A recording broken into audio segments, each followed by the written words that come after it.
Assalamu alaikum wa rahmatullahi wa barakatuh. Chers étudiants, dans cette nouvelle vidéo, on va vous présenter le champ d'application de la loi. Contenu, le droit et l'espace, le droit et le temps.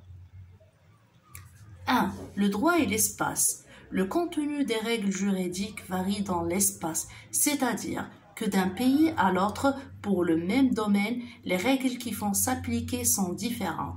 Ainsi, par exemple, les sanctions prévues pour punir des délinquants qui ont commis des infractions pénales similaires ne sont pas identiques. Cette différence, elle ne s'arrête pas là. Elle touche les conditions de délai, les organes, les conditions de l'héritage, les structures du système administratif et judiciaire.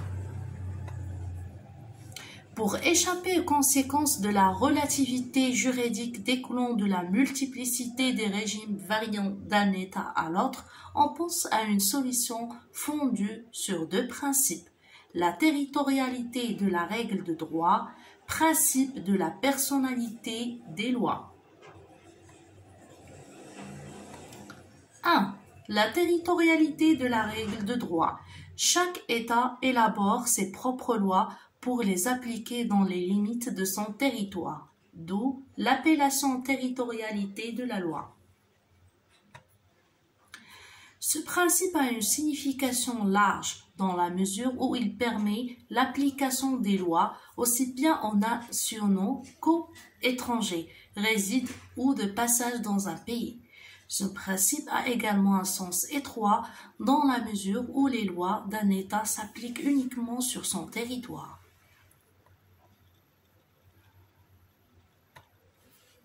L'application du principe de la territorialité souffre quelques exceptions. L'immunité diplomatique accordée aux personnalités étrangères chargées de missions diplomatiques leur permet d'échapper aux lois du pays concerné et fait obstacle à l'application du principe de la territorialité. La sécurité extérieure du pays nécessite de sanctionner aussi bien les Marocains que les étrangers qui commettent des infractions susceptibles de porter atteinte à l'État marocain à partir d'un pays étranger par application du droit pénal. Exemple, falsification de billets de banque. 2. Principe de la personnalité des lois. Ce principe signifie que les individus résidant dans un pays étranger seront soumis, quant à quelques aspects du cadre de leur vie juridique, à la loi de leur propre pays. L'application de ce principe aux étrangers présente l'avantage de prendre en considération certains éléments importants liés à la culture et aux traditions propres au pays dont relèvent ces personnes.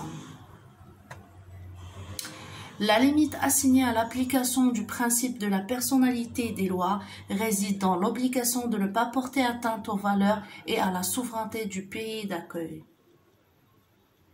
Fin. Et bon courage à tout le monde.